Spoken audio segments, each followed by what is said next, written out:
नमस्कार सभी को।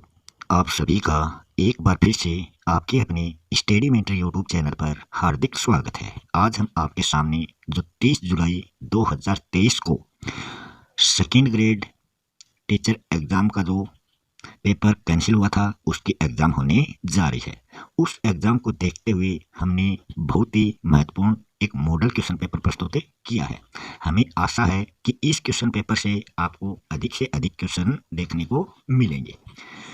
इस क्वेश्चन पेपर को शुरू करने से पहले हम बता देते हैं कि हमारे जो रीट से संबंधित प्लेलिस्ट है उसमें जीके से संबंधित एनसीईआरटी और आरबीएससी सभी पुस्तकों से संकलित किए गए क्वेश्चन देखने को मिलेंगे। तो आप प्लेलिस्ट में जाकर उन वीडियो को ज़रूर देखें और अगर चैनल पर नए हैं तो चैनल को सब्सक्राइब करना ना भूलें। तो शुरू करते हैं आज का मॉडल क्वेश्चन पेपर। पहला क्वेश्चन है, राजस्थान का जो बांगर प्रदेश है वो किस भौगोलिक प्रदेश के अंतर्गत आता है? तो आपको बताना है इनमें से किस प्रदेश में आएगा। पश्चिमी मरुस्थलीय प्रदेश में, अरावली मरुस्थलीय प्रदेश में, पूर्वी मैदानी प्रदेश में या दक्षिण पूर्वी पठारी प्रदेश में? तो ये आता है पश्चिमी मरुस्थलीय प्रदेश में। अब हम देख लेते हैं इस क्वेश्चन से संबंधित विश्लेषण। हम यहाँ देखें तो जो पश्चिमी मरुस्थलीय प्रदेश है ये 61% भाग पर फैला हुआ है और यहाँ 40% जो है जनसंख्या निवास करती है। घग्गर का मैदान, लूनी जोई बेसिन और शेखावाटी प्रदेश और शुष्क रेतीला प्रदेश ये सब इसके अंतर्गत आते हैं। फिर है अरावली पर्वतीय प्रदेश। इसमें अरावली पर्वतमाला जो है वो खेड़ब्रह्मा पालनपुर गुजरात से शुरू होकर रायसेना जो पहाड़ी है जहाँ पर राष्ट्रपति भवन बना हुआ है दिल्ली में, वहाँ तक ये 692 किलोमीटर लंबी ये अरावली पर्वत माला है। पूर्वी मैदानी प्रदेश से संबंधित हम बात करें तो इसमें नदी बेसिन प्रदेश इसको कहा जाता है क्योंकि इसमें नदियों की अधिकता है। इसमें माही, चंबल, बनास, बाणगंगा आदि नदियाँ प्रवाहित होती हैं। दक्षिण पूर्वी पठारी प्रदेश की हम बात करें तो इसे हम हाड़ौती का पठार भी कहते हैं और इसमें मुकुंदरा की पहाड़ियाँ और बूंदी की पहाड़ियाँ स्थित हैं। अब हम देखें question number second. Question number second में पूछा गया है कि मेवात एवं ब्रज क्षेत्र में आने वाले पर्यटन स्थल इनमें से कौन से हैं? तो यहाँ पर आपको गेटोर की छतरियाँ, गलताजी, जंतर मंतर, चंद्र महल या फिर मुंशी महारानी की छतरी, पांडुपौल मंदिर, डीग महल, त्रिनेत्र गणेश मंदिर, स्वर्ण कोठी, दशहरा मेला, 84 खंभों की छतरी, भंडदेवरा, झालरापाटन सूर्य मंदिर या फिर जग मंदिर, स्वरूप सागर, हल्दी घाटी, कांकरौली, पद्मिनी महल, कीर्ति स्तंभ। तो मेवात जो है वो अलवर भटपुर वाला क्षेत्र है। ये मेवात ब्रज कौन सा है? अलवर भटपुर का क्षेत्र इसके अंतर्गत आता है। तो इसमें मुंशी महारानी की छतरी अलवर में आती है। पांडुपौल मंदिर, डिग के महल ये भटपुर में आपको देखने को मिलते हैं। त्रिनेत्र गणेश मंदिर ये सवाईमाधोपुर में है। श्रवण कोठी भी सवाईमाधोपुर में है। तो सवाईमाधोपुर का क्षेत्र भी इसके अंतर्गत आता है। तो मेवात ब्रज के अंतर्गत अलवर भटपुर और सवाईमाधोपुर का क्षेत्र आता है। अब हम बात करें ऑप्शन ए की। तो ऑप्शन ए में जितने भी पर्यटन स्थल हैं ये ढूंढार क्षेत्र से संबंधित हैं और ये सभी कहाँ पर हैं? जयपुर में है। ऑप्शन सी जो है ये हाड़ौती क्षेत्र से संबंधित पर्यटन स्थल यहाँ हमें देखने को मिलते हैं। ऑप्शन डी वाले जो पर्यटन स्थल हैं ये मेवाड़ क्षेत्र के प्रमुख पर्यटन स्थल माने जाते हैं। अब हम बात करें क्वेश्चन नंबर थर्ड की। थर्ड नंबर क्वेश्चन में पूछा गया है कि मानसून के प्रत्यावर्तन का समय माना जाता है कि मानसून का प्रत्यावर्तन कब होता है? मार्च से मध्य जून, मध्य जून से सितंबर, अक्टूबर से मध्य सितंबर या फिर मध्य दिसंबर से फरवरी तक। तो हम जानते हैं कि मानसून का जो प्रत्यावर्तन का काल होता है वो अक्टूबर से मध्य सितंबर तक होता है, मतलब मानसून लौटने का काल। तो इसमें ऑप्शन ए जो है मार्च से मध्य जून तक तो ये ग्रीष्म ऋतु से संबंधित है। मध्य जून से सितंबर जो है ये वर्षा ऋतु से संबंधित है और दिसंबर से फरवरी जो है ये पश्चिमी शीत ऋतु से संबंधित है और पश्चिमी शीतोष्ण के अंतर्गत ये आता है। अगला जो भाग क्वेश्चन है वो है क्वेश्चन नंबर 4। इसमें पूछा गया है राजस्थान की जनगणना 2011 से संबंधित इसमें सत्य कथन कौन सा नहीं है?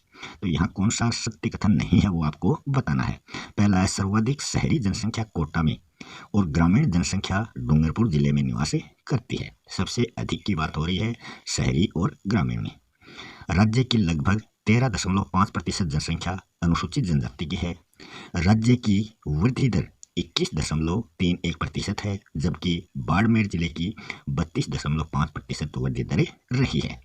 राज्य में सर्वाधिक लिंगानुपात जो है वो डूंगरपुर जिले का हमें देखने को मिलता है 928।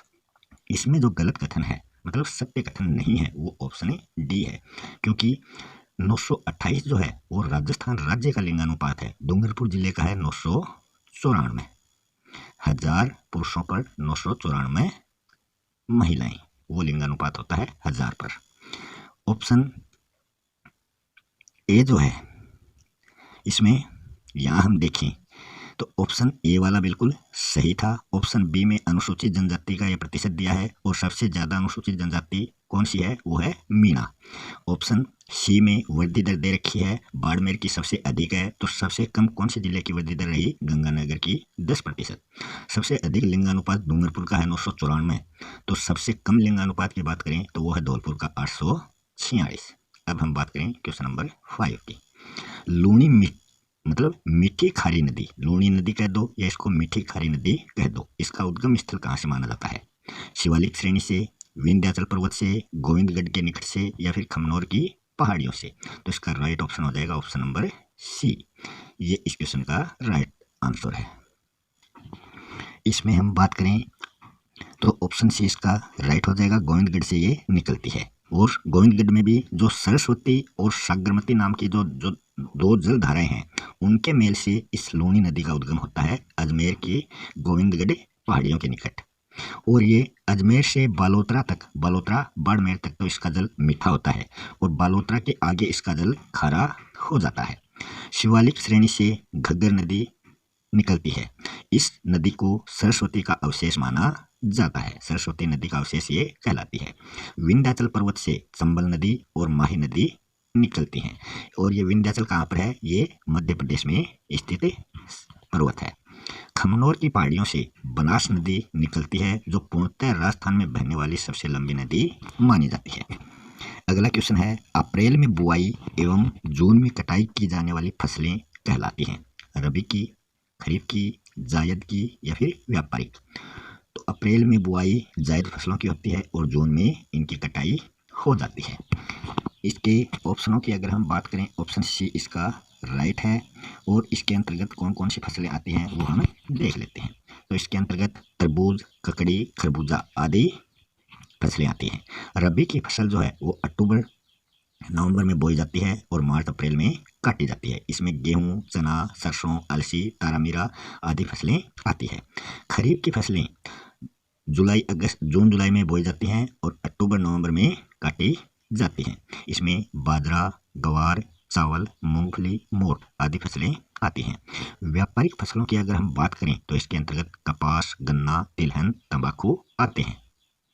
क्वेश्चन नंबर 7 है, राजस्थान में गाय की द्विप्रयोजनीय नस्ल इनमें से कौन सी मानी जाती है? नागौरी, कांकरेज, थारपारकर, चोकला। तो इसमें हम बात करें, चोकला जो है वो एक भेड़ की नस्ल है, बाकी सभी क्या है, गायों की नस्लें हैं। तो इसमें ऑप्शन बी जो है वो इसका राइट ऑप्शन हो जाएगा। तो ऑप्शन बी राइट आंसर हो गया। कांकरेज जो है ये दक्षिणी पश्चिमी राजस्थान में पाई जाने वाली गाय की नस्ल है। नागौरी जो है ये नागौर के सुहालक प्रदेश में हमें देखने को मिलती है। थारपारकर जो है ये बाड़मेर के मालानी क्षेत्र की प्रमुख नस्ल मानी जाती है। और चोकला जो है वो भेड़ की नस्ल है, इसे भारत की मेरिनो या फिर शेखावाटी नस्ल के रूप में जाना जाता है। इन गायों के पालन से संबंधित एक गोपाल कार्यक्रम शुरू किया गया था, कब? 1990-91 से। अगला है क्वेश्चन नंबर 8। क्वेश्चन नंबर 8 में पूछा गया है कि राजस्थान में प्रथम सीमेंट कारखाना कब खोला गया था? 19वीं सदी के 9वें दशक में, 20वीं सदी के चौथे दशक में, 20वीं सदी के दूसरे दशक में, 20वीं सदी के 7वें दशक में। सबसे पहले तो हम देख लेते हैं ये 19वीं सदी 20वीं सदी क्या होती है। जैसे मान लो 1901 से लेकर 2000 वर्ष तक, ये 100 वर्षों का जो समूह है वो एक सदी कहलाता है। तो ये 20वीं सदी कहलाएगा। 1901 से लेकर 2000 तक का जो समय है ये 20वीं सदी कहलाएगा। इसमें भी प्रथम दशक, दूसरा दशक, मतलब 1901 से लेकर 1910 तक तो प्रथम दशक हो गया, 1911 से लेकर 1920 तक दूसरा दशक हो गया। इस प्रकार ये आगे दशक दे रखे हैं। तो इसमें पहला सीमेंट कारखाना राजस्थान में खोला गया था 20वीं सदी के दूसरे दशक में, मतलब 20वीं सदी हो गई 1900 और इसका दूसरा दशक 1911 से हो गया, तो ये दूसरे दशक 1915 में खोला गया था। तो ऑप्शन सी इसका राइट आंसर हो जाएगा। अब हम बात करें इसके अन्य ऑप्शनों की, तो सबसे पहले इसका राइट ऑप्शन जो था वो लाखेरी में ये कारखाना खोला गया था। लाखेरी कहाँ पर है? बूंदी में। 19वीं सदी के 9वें दशक में, मतलब 19वीं सदी 1801 से 1900 तक आती है, तो इसमें 1800 और 9वां दशक कब आता है? 1881 से 90 तक। तो इसमें 1889 को कृष्णा मिल ब्यावर अजमेर में ये मिल खुली थी। फिर 20वीं सदी के चौथे दशक में, मतलब 1932 में मेवाड़ में शुगर मिल की स्थापना की गई थी। कहाँ पर? चित्तौड़ में, जो एक निजी क्षेत्र की कंपनी है। 20वीं सदी के 7वें दशक में, मतलब 1964 ईस्वी में भीलवाड़ा में वनस्पति घी जो है उसका कारखाना खुला था। अगला क्वेश्चन है क्वेश्चन नंबर 9। इसमें है उष्ण कटिबंधीय शुष्क पतझड़ वन की श्रेणी में कौन से वृक्ष आते हैं? खेजड़ी, धोकड़ा, बबूल, गुल्लर, सालर, तेंदू, महुआ, आम, बांस, सागवान या फिर सेवन या धामण। तो इसमें ऑप्शन बी इसका राइट आंसर हो जाएगा। अब हम इसका विश्लेषण देख लेते हैं। उष्ण कटिबंधीय शुष्क पतझड़ वन जो है इनको हम मानसूनी वन के नाम से भी जानते हैं। इसमें अन्य कौन कौन से वृक्ष आ जाएंगे? धोक, ढाक, साल। और खेजड़ी, धोकड़ा, बबूल जो है ये उष्ण कटिबंधीय कटीले वन की श्रेणी में आते हैं। इनको मरूदभिद वन भी कहा जाता है। इनकी पत्तियां छोटी और कांटे होते हैं। ऑप्शन सी जो है ये आबू स्थल के जो वन है उसकी श्रेणी में आते हैं। इनको अर्ध उष्ण कटिबंधीय सदाबहार वन कहा जाता है। सेवन, धामण जो है ये राजस्थान के पश्चिमी क्षेत्र में जैसलमेर में पाए जाने वाले घास के प्रमुख किस्में हैं। क्वेश्चन नंबर 10 की हम बात करें, सांसद क्षेत्र विकास कार्यक्रम शुरू किया गया था, तो ये कब शुरू हुआ? 1 अप्रैल 1995 को, 1992-93 को, 1 जुलाई 1975 को या फिर 1987-88 को। तो सांसद क्षेत्र विकास कार्यक्रम जो है ये 1992-93 को शुरू किया गया था। एकीकृत बंजर भूमि विकास परियोजना जो है ये भी इसी समय शुरू की गई थी। 1 अप्रैल 1995 को मरु विकास व सूखा संभाव्य क्षेत्र जो कार्यक्रम है ये शुरू किया गया था। 1 जुलाई 1975 को 20 सूत्री कार्यक्रम की शुरुआत हुई थी। 1987-88 को मेवात क्षेत्र विकास कार्यक्रम की शुरुआत हुई थी। अगला क्वेश्चन है, कालीबंगा सभ्यता का उत्खनन 1961-62 में किसके द्वारा करवाया गया था? एक तो बात होती है खोजकर्ता की, एक बात होती है उत्खननकर्ता की। तो यहाँ उत्खननकर्ता के बारे में पूछा गया है। रतन चंद्र अग्रवाल, एच.डी. सांकलिया, अमलानंद घोष, अक्षय कीर्ति व्यास, दयाराम साहनी, नीलरतन बनर्जी, कैलाशनाथ दीक्षित, बी.बी. लाल, बी.के. थापर। तो इसमें ऑप्शन डी जो है ये इसके उत्खननकर्ता माने गए हैं। अब हम इस पर और चर्चा कर लेते हैं। इसकी खोज 1952 में अमलानंद घोष के द्वारा की गई थी। और रतन चंद्र अग्रवाल, एच.डी. सांकलिया जो हैं ये आहड़ सभ्यता के उत्खननकर्ता माने जाते हैं। और इस आहड़ सभ्यता की खोज 1953 में एक के व्यास, मतलब अक्षय कीर्ति व्यास द्वारा की गई थी। तो ये आहड़ सभ्यता के उत्खननकर्ता हैं और ये कालीबंगा सभ्यता के उत्खननकर्ता हैं। फिर ऑप्शन सी वाले जो उत्खननकर्ता हैं कि इनका जो संबंध है वो विराट सभ्यता से हमें देखने को मिलता है। अगला क्वेश्चन हम देखें, क्वेश्चन नंबर 10। सांभर अजमेर के चौहान वंश के प्रथम शासक कौन हुए हैं और अंतिम शासक कौन हुए हैं? दोनों शासकों के बारे में हमें बताना है, प्रथम और अंतिम। वासुदेव, विग्रहराज चतुर्थ, अजयराज, पृथ्वीराज तृतीय, अर्णोराज, गोविंद तृतीय, वासुदेव, पृथ्वीराज तृतीय। तो ऑप्शन सी जो है ये इसका राइट ऑप्शन है। अब हम इनके बारे में बात करें तो वासुदेव ने अजमेर में जो चौहान वंश की नींव रखी थी वो रखी थी 551 ईस्वी में। और इन्होंने सांभर झील का निर्माण भी अपने समय में करवाया था। पृथ्वीराज तृतीय जो है इनका जन्म 1966 को होता है और 11 वर्ष के बाद में 1977 को ये शासक बनते हैं। और 1992 में जो तराइन का द्वितीय विश्व युद्ध है उसमें मोहम्मद गोरी से इनकी हार हो जाती है और इसी युद्ध के साथ भारत में तुर्की शासन की शुरुआत हो जाती है। इससे पहले जो तराइन का प्रथम युद्ध हुआ था 1191 में, उसमें पृथ्वीराज तृतीय की विजय हुई थी और मोहम्मद गोरी हारा था।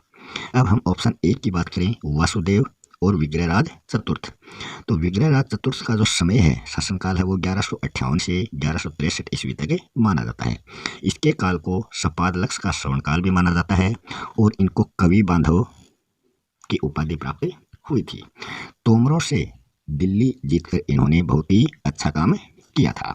फिर ऑप्शन बी की हम बात करें तो इसमें अजयराज जो है वो उसका शासनकाल 1105 से लेकर 1113 ईस्वी तक रहा है और इन्होंने अजमेर नगर की स्थापना की थी। फिर आगे हम बात करें अर्णोराज और गोविंद तृतीय। अर्णोराज का शासनकाल 1133 से 1155 रहा है और इन्होंने आना सागर झील का निर्माण करवाया था और वराह मंदिर का निर्माण भी अर्णोराज के द्वारा करवाया गया था। गोविंद तृतीय ने वेरीघट की उपाधि धारण की थी। अगला क्वेश्चन है, हमीर देव से संबंधित सेनानायक इनमें से कौन से हैं? रणमल, रतिपाल, गोरा बादल, कीर्तिपाल, कान्हड़देव, मंडन, कान्हव्यास, अत्रि, महेश। तो इसमें हम देखें हमीर के जो विश्वासघाती सेनानायक थे वो थे रणमल और रतिपाल, जिसके कारण हमीर की पराजय हुई थी। और इनको पराजय कौन से युद्ध में मिली थी? रणथंबोर युद्ध में, जो 1301 ईस्वी में लड़ा गया था अलाउद्दीन खिलजी के विरुद्ध। गोरा बादल जो हैं ये चित्तौड़ शासक रतन सिंह से संबंधित सेनानायक हैं, जिन्होंने 1303 ईस्वी में चित्तौड़ की रक्षा करते हुए अपने प्राण त्यागे थे। तो ये चित्तौड़ में भी किसने अपना अधिकार जमा लिया था? अलाउद्दीन खिलजी ने। कीर्तिपाल व कान्हड़देव, इनका संबंध जो है वो जालोर राज्य से है और मंडन, कान्हव्यास व अत्रि महेश ये कुंभा के शासनकाल के प्रमुख वास्तुकार माने जाते हैं। अगला क्वेश्चन है, किस युद्ध में राजसत्ता जो है वो राजपूतों के हाथों से निकलकर मुगलों के हाथों में पहुंच गई थी? कि राजपूत सत्ता का वहां अंत हुआ और मुगल सत्ता वहां स्थापित हुई थी। खतौली युद्ध, बाड़ी युद्ध, बयाना युद्ध या फिर खानवा युद्ध। तो जो बाबर के खिलाफ इन्होंने खानवा का युद्ध किया था राणा सांगा ने, उस युद्ध में जो राजसत्ता है वो राजपूतों के हाथों से निकलकर मुगलों के हाथों में आ गई थी। इस युद्ध में बाबर विजयी हुआ था। ये युद्ध लड़ा गया था 17 मार्च 1527 को। खतौली का जो युद्ध है ये 1517 में और बाड़ी का युद्ध 1519 में, ये दोनों ही युद्ध राणा सांगा ने इब्राहिम लोदी के विरुद्ध लड़े थे और इन दोनों ही युद्धों में इब्राहिम लोदी की हार हुई थी। बयाना का जो युद्ध है ये 1527 में बाबर के खिलाफ लड़ा था और इसमें बाबर की हार हुई थी और उसके तुरंत बाद खानवा के युद्ध में बाबर की जीत हुई थी। ये सभी युद्ध राणा सांगा मतलब संग्राम सिंह के समय हुए थे और राणा सांगा की जो समाधि है वो मांडलगढ़ में हमें दिखाई देती है। राणा सांगा का शासनकाल का जो समय है वो 1509 ईस्वी से 1528 ईस्वी माना जाता है। अगला क्वेश्चन है, क्रांति 1857 के समय धौलपुर रियासत में विद्रोहियों का साथ किसने दिया था? राव रामचंद्र व हीरालाल ने, मीर आलम खां व नासिर मोहम्मद खां ने, लाला जयदयाल व मेहराब खां ने या फिर दीवान फैजुल्ला खां व रावत केसरी सिंह ने? तो इसका जो राइट ऑप्शन है वो ऑप्शन ए हो जाएगा। ऑप्शन ए जो है ये इसका राइट आंसर हो जाएगा। और यहाँ के जो धौलपुर के शासक थे वो थे भगवंत सिंह। ऑप्शन बी जो है इनका संबंध जो है वो टोंक रियासत से है। इन्होंने विद्रोहियों का साथ दिया था। मीर आलम खां जो है ये नवाब वजीरुद्दौला के काका थे और नवाब वजीरुद्दौला जो था वो टोंक का उस समय नवाब था। अगला ऑप्शन सी जो है ये क्रांतिकारी कोटा से संबंधित हैं और यहाँ का शासक था राम सिंह। अगले क्रांतिकारी अलवर और सलुम्बर से संबंधित हैं। अगला जो क्वेश्चन है 16 नंबर क्वेश्चन, महाराणा सज्जन सिंह के अनुरोध पर स्वामी दयानंद सरस्वती कहाँ पहुंचे थे? करौली में, भरतपुर में, उदयपुर में या फिर अजमेर में? तो ये उदयपुर पहुंचे थे। कब पहुंचे थे? तो ये इनका जो शासनकाल है सज्जन सिंह का 1874 से 1884 है। करौली में सबसे पहले स्वामी दयानंद सरस्वती 1865 में एक राजकीय अतिथि के रूप में पहुंचे थे और भरतपुर में 1881 में दूसरी बार वो राजस्थान पहुंचे थे और फिर अजमेर में 1883 ईस्वी को उनका देहांत हो गया था। अगला क्वेश्चन है, बिजोलिया किसान आंदोलन में किसानों की पहली जीत कौन सी थी? तो बिजोलिया किसान आंदोलन जो था वो सबसे अधिक समय तक मतलब 41 वर्षों तक चला। एक हिंसात्मक आंदोलन था। इसमें चौरीकर का विरोध, प्रताप पत्र द्वारा इसे राष्ट्रीय आंदोलन बनाना, या फिर उपरमाल पंच बोर्ड की स्थापना करना, या फिर नारायण पटेल को जेल से मुक्त करवाना। तो इसमें पहली जीत कौन सी थी? वो थी नारायण पटेल को जेल से आज़ाद करवाना। गोविंद गांव में बेगार प्रथा का विरोध इन्होंने किया था। चौरीकर जो है वो 1903 में राजा कृष्ण सिंह द्वारा लड़की के विवाह पर शुरू किया गया था।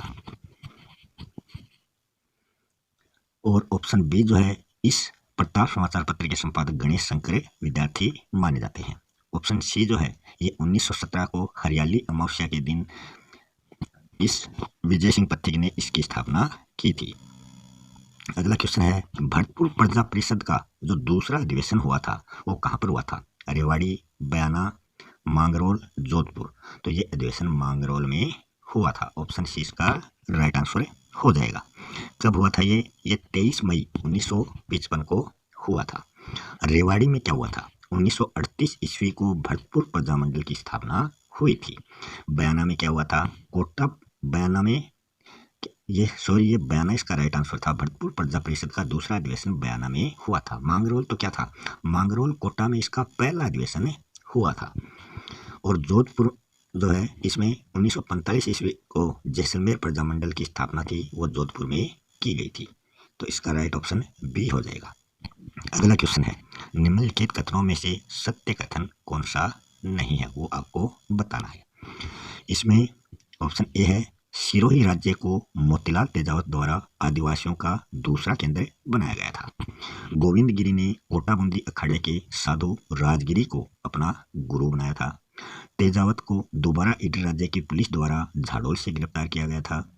अंग्रेजी सेना द्वारा मानगढ़ धाम से गोविंद गिरी व पूंजिया को बंदी बनाया गया था। तो इसमें जो गलत कथन है वो ऑप्शन सी है। तेजावत को दोबारा ईडर राज्य की पुलिस द्वारा झाड़ोल से नहीं बल्कि खेड़ब्रह्मा गांव से गिरफ्तार किया गया था। झाड़ोल पर तो उनकी प्रथम गिरफ्तारी हुई थी। कब? 19 अगस्त 1921 को झाड़ोल शासक द्वारा ये प्रथम बार गिरफ्तार हुए थे। अगला क्वेश्चन है, रियासत के राज प्रमुख व प्रधानमंत्री से संबंधित गलत युग्म इनमें से कौन सा है, वो आपको छांटना है। एक साइड में रियासत के राज प्रमुख दिए गए हैं, दूसरी साइड में उनके प्रधानमंत्री। तो इसमें जो राइट ऑप्शन हो जाएगा वो हो जाएगा ऑप्शन डी। इसमें भोपाल सिंह जो है वो महाराज प्रमुख है, न कि राज प्रमुख। मान सिंह राज प्रमुख है और हीरालाल शास्त्री जो है वो इसके प्रधानमंत्री थे। तो ऑप्शन डी जो है वो इसका राइट आंसर हो जाएगा। ऑप्शन ए जो है, इसमें राज प्रमुख व प्रधानमंत्री जो है वो मत्स्य संघ के हैं। ऑप्शन बी वाले पूर्व राजस्थान से संबंधित हैं। और ऑप्शन सी जो है, इसमें भोपाल सिंह राज प्रमुख और माणिक्य लाल प्रधानमंत्री हैं, ये संयुक्त राजस्थान से संबंधित है। अगला क्वेश्चन है, राजस्थानी साहित्य में चारण शैली में रचित कृतियाँ कौन सी हैं? तो यहाँ आपको 4 ऑप्शन दिखाई देंगे। उनमें से ऑप्शन बी जो है वो इस क्वेश्चन का राइट आंसर हो जाएगा। इनमें जो रचनाएं दे रखी हैं क्रमशः उनके रचनाकार नीचे आंसर में आपको दिखाई देंगे। तो ऑप्शन बी इसका राइट आंसर हो जाएगा। ऑप्शन ए जो है, इनमें जो रचनाएं हैं वो जैन शैली से संबंधित हैं। ऑप्शन सी की जो रचनाएं हैं वो संत शैली से संबंधित हैं। ऑप्शन डी वाली जो रचनाएं हैं वो लोक शैली से संबंधित हैं। तो इनके रचनाकार नीचे दिए गए हैं।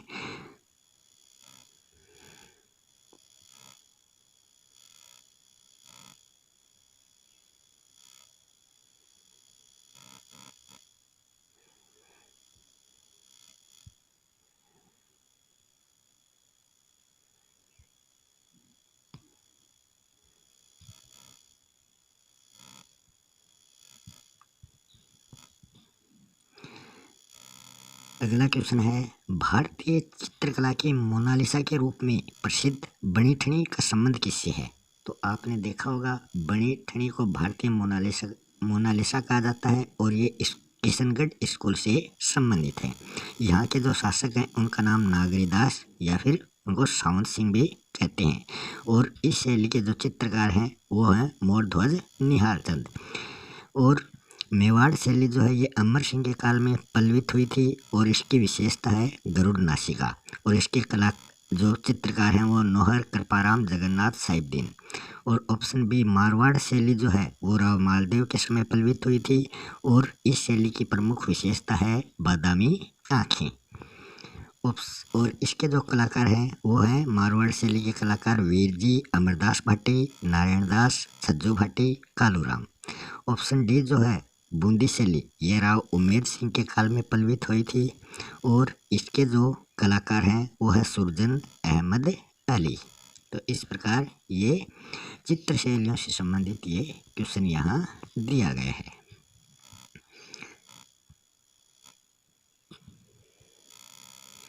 अगले क्वेश्चन की बात करें, क्वेश्चन नंबर 23। महाशिवरात्रि का त्यौहार मनाया जाता है तो ये कब मनाया जाता है? तो इसका जो राइट ऑप्शन हो जाएगा वो हो जाएगा फाल्गुन कृष्ण पक्ष त्रयोदशी को। फाल्गुन कृष्ण पक्ष में 13 को ये त्यौहार मनाया जाता है। ऑप्शन ए वाला जो त्यौहार है वो गणगौर से संबंधित है, ऑप्शन बी वाला जो त्यौहार है वो तीज से संबंधित है और ऑप्शन डी वाला जो त्यौहार है वो रक्षाबंधन से संबंधित है। कार्तिक अमावस्या को दीपावली मनाई जाती है। अगला क्वेश्चन है पाबूजी का मेला कहाँ पर भरता है? तो इसमें जो 4 ऑप्शन दिए गए हैं उसमें कोलगढ़ इसका राइट आंसर हो जाएगा। देशनोक में करणी माता का, ददरेवा में गोगा जी का और शाहपुरा में फुलडोल मेला भरता है। रामदेव जी का मेला कहाँ पर भरता है? रुनेसा में। अगला क्वेश्चन है शादी के अवसर पर थाकना शैली में किया जाने वाला लोक नृत्य कौन सा है? तो इसमें ऑप्शन सी जो ढोल नृत्य है वो इसका राइट आंसर हो जाएगा। ये ढोल नृत्य जो है ये जालोर का प्रसिद्ध है। गेर नृत्य जो है ये आदिवासियों द्वारा होली के अवसर पर किया जाता है। गिंद्र नृत्य शेखावाटी पुरुषों द्वारा होली पर किया जाता है और बम नृत्य जो है ये फाल्गुन में अलवर भरतपुर जो ब्रज क्षेत्र है वहाँ पर किया जाता है। गरबा जो है वो डूंगरपुर बांसवाड़ा का प्रसिद्ध है और वालर नृत्य ग्रासियों द्वारा किया जाता है। अगला क्वेश्चन है निम्नलिखित विकल्पों में से अनुचित मेल को आपको पहचानना है। तारागढ़ दुर्ग को गठबेटले भी कहते हैं या नहीं? तो इसमें ऑप्शन डी जो है वो राइट आंसर है। जालोर दुर्ग को सुदर्शनगढ़ नहीं कहते बल्कि सुवर्णगिरी दुर्ग कहते हैं। सुदर्शनगढ़ जो है वो नाहरगढ़ दुर्ग को कहा जाता है। तो ऑप्शन डी जो है ये अनुचित मेल है। जालोर दुर्ग का निर्माण प्रतिहार ने करवाया था और नाहरगढ़ दुर्ग का निर्माण सवाई जयसिंह ने करवाया था। ऑप्शन ए वाले दुर्ग का निर्माण अजयराज ने करवाया था अजमेर में। ऑप्शन बी वाला दुर्ग अकबर ने 1570 ईस्वी में अजमेर में बनवाया था। ऑप्शन सी वाला दुर्ग 12वीं सदी में जैसल भाटी द्वारा निर्मित करवाया गया था। अगला क्वेश्चन है राजस्थान के तिथि युक्त मंदिरों में सबसे प्राचीन मंदिर कौन सा है जिस पर तिथि अंकित है? झालरापाटन का शीतलेश्वर महादेव मंदिर, बाड़मेर का किराड़ू मंदिर, रणकपुर का आदिनाथ जैन मंदिर, भंडदेवरा का शिव मंदिर। तो ऑप्शन ए इसका राइट आंसर हो जाएगा। ये इसमें 689 ईस्वी में ये मंदिर निर्मित था, इस पर यह तिथि अंकित है और यह चंद्रभागा नदी पर निर्मित है। बाड़मेर का जो किराड़ू मंदिर है इसको राजस्थान का खजुराहो कहा जाता है और रणकपुर का जो आदिनाथ जैन मंदिर है इसको खंभों का अजायब घर भी कहा जाता है क्योंकि यह 1444 खंभों पर निर्मित मंदिर माना जाता है और चौमुखा मंदिर भी इसको कहा जाता है। इसका जो निर्माण है वो महाराणा कुंभा के व्यापारी धर्णकसा द्वारा दीपाक के निर्देशन में किया गया था। भंडदेवरा का जो शिव मंदिर है ये बारां में है और इसको हाड़ौती का खजुराहो कहा जाता है। अगला क्वेश्चन है स्त्रियों द्वारा नाक में पहने जाने वाला आभूषण कौन सा है? वारी, चुन्नी, चौंप, पीपल पत्रा, अंगोटिया, झेला, तुलसी, पोथ, तिमणिया, नूपुर, नेवरी, नोगरी, गजरा। तो ऑप्शन ए इसका राइट आंसर हो जाएगा। ये नाक में पहने जाने वाले आभूषण है और क्या है नथ भी नाक में पहनी जाती है और कांटा भी नाक में पहना जाता है। बी वाले ऑप्शन वाले जो हैं ये कानों में पहने जाने वाले आभूषण हैं। इनके अलावा लटकन झुमका भी कानों में पहना जाता है। ऑप्शन सी वाले गले के आभूषण हैं। इनके अलावा गले में हालरो, बजट्टी, सरी, चंपाकली पहने जाते हैं। ऑप्शन डी वाले जो हैं नुपुर मतलब पाजेब ये पाँव में पहनी जाती है और लंगर भी पाँव में पहना जाता है। झांझर, घुंघरू ये पाँव के हैं, नेवरी भी पाँव की है। नोगरी, गजरा जो है ये दोनों हाथों के आभूषण हैं और कंगन, चूड़ी, कड़ा ये भी हाथों में पहने जाने वाले आभूषण हैं। सिर पर धारण किए जाने वाले आभूषण बोर, टीकड़ा, रखड़ी हैं। अगला क्वेश्चन है, लोक देवता मेहाजी मांगलिया को माना जाता है, क्या माना जाता है? ऊंटों का देवता, सांप्रदायिक सद्भाव का देवता, शकुन शास्त्र का ज्ञाता या देवता, गुर्जर जाति का देवता। तो मेहाजी मांगलिया को शकुन शास्त्र का देवता माना जाता है। ऊंटों का देवता किसे माना जाता है? पाबू जी को, और इनका जन्म कोल्लू में हुआ था और ये राठौड़ वंश से संबंधित हैं। बी वाला ऑप्शन रामदेव जी से संबंधित है और इन्होंने कमरिया पंथ का निर्माण किया था और इनका वंश है तंवर। ऑप्शन सी वाले जो हैं इनका पूजा स्थल जो है वो बापणी में है और इनका जो वंश है वो पंवार क्षत्रिय माना जाता है। ऑप्शन डी वाला जो है ये देवनारायण जी से संबंधित है और आसींद इनका पूजा स्थल है और यहाँ पर ये गुर्जर जाति से संबंधित है। हड़बू जी जो बेंगटी में उनका पूजा स्थल है माना जाता है, वो भी क्या है? लोक देवता है। अगला क्वेश्चन है, राजस्थान की दूसरी मीरा संत रानाबाई का जन्म एक जाट परिवार में कब हुआ था? 1504 को हरनावा नागौर में, या फिर 1544 को अहमदाबाद में, या फिर 1425 को गागरोन में, या फिर 1714 को साबला डूंगरपुर में। तो ये 1504 को हरनावा नागौर में दूसरे मीराबाई राजस्थान की रानाबाई जाट का जन्म हुआ था और 1504 ईस्वी को ही धूलीदूब के लालदास जी का जन्म हुआ था। ऑप्शन बी वाला दादू दयाल से संबंधित है, जिनको राजस्थान का कबीर भी कहा जाता है। ऑप्शन सी पिपाजी से संबंधित है, जिनका पूजा स्थल समदड़ी बाड़मेर में है। ऑप्शन डी जो है वो संत मावजी से संबंधित है और ये निष्कलंक संप्रदाय के प्रवर्तक माने जाते हैं। 1504 ईस्वी में जाम्बो जी का भी जन्म हुआ था और जसनाथ मेला इनकी याद में भरता है। जसनाथी संप्रदाय इनके द्वारा शुरू किया गया था। अगला क्वेश्चन है, निम्नलिखित विकल्पों में से ग्रामीण खेल से संबंधित कौन सा विकल्प नहीं है? नारछारी, चरभर, ज्ञान चौपड़, मीलनी। तो इसमें जो मीलनी है ये विवाह से संबंधित एक रस्म है, बाकी तीनों खेल हैं। अन्य जो खेल हैं उनके नाम हैं गंजीफा, घोड़ादड़ी, डाल कुदावनी, मारदड़ी, लट्टू, चक्री। अगला क्वेश्चन है, राजस्थान की राजव्यवस्था से संबंधित सत्य कथन इनमें से कौन सा नहीं है? वो आपको बताना है। विधानसभा अध्यक्ष अपना त्यागपत्र राज्यपाल को देगा। भारतीय संविधान के अनुच्छेद 168 द्वारा प्रत्येक राज्य में एक विधानमंडल का वर्णन है। अनुच्छेद 352 के तहत विधानसभा का कार्यकाल एक बार में 1 वर्ष ही बढ़ाया जा सकता है। विधानसभा की गणपूर्ति सदन की कुल संख्या का 10वां भाग होती है। तो इसमें गलत कथन ऑप्शन ए है। विधानसभा अध्यक्ष अपना त्यागपत्र विधानसभा उपाध्यक्ष को देता है, तो ये क्या इसमें गलत है। विधानसभा सदस्य जो हैं वो राष्ट्रपति के चुनाव में भाग लेते हैं। अगला क्वेश्चन है, सबसे कम व सबसे अधिक समय तक राजस्थान के राज्यपाल पद पर कार्य करने वाले व्यक्ति कौन हैं? तो इन दोनों का आपको बताना है कम और अधिक। दरबारा सिंह, शैलेंद्र सिंह, निर्मलचंद जैन, गुरमुख निहाल सिंह, संपूर्णानंद, हुकुम सिंह, प्रतिभा पाटिल, कलराज मिश्र। तो इसमें निर्मलचंद जैन और गुरमुख निहाल सिंह है। निर्मलचंद जैन जो है उनका कार्यकाल सबसे कम रहा था, 14 मई से लेकर 22 मई तक, तब 2003 की ये बात है। और गुरमुख निहाल सिंह का कार्यकाल सबसे अधिक रहा था। वैसे तो राज्यपाल का कार्यकाल 5 वर्ष का होता है, इनका 6 वर्ष रहा था, 1956 से 62 तक। और ऑप्शन ए वाले दरबारा सिंह हैं और शैलेंद्र सिंह हैं, इन दोनों का ही कार्यकाल में निधन हुआ था। निर्मलचंद जैन का भी कार्यकाल में निधन हो गया था। प्रतिभा पाटिल वर्तमान जो राज्यपाल हैं वो तो कलराज मिश्र हैं। प्रतिभा पाटिल राजस्थान की प्रथम महिला राज्यपाल हुई थी। राष्ट्रीय आपातकाल 1962 को संपूर्णानंद के समय लगा था और 1971 को हुकुम सिंह के समय लगा था। प्रथम महिला राज्यपाल प्रतिभा पाटिल थी और वर्तमान में जो राज्यपाल हैं वो हैं कलराज मिश्र। अगला क्वेश्चन, राजस्थान मानव अधिकार आयोग के प्रथम अध्यक्ष कौन थे? तो वो थे जस्टिस कांता भटनागर, जिसका कार्यकाल सबसे कम रहा था। वर्तमान में जो राज्य मानवाधिकार आयोग के अध्यक्ष हैं वो हैं जस्टिस गोपाल कृष्ण व्यास और डॉक्टर एस के घोष जो हैं वो आरपीएससी के प्रथम अध्यक्ष थे और संजय कुमार श्रोतिया ये आरपीएससी के वर्तमान अध्यक्ष हैं।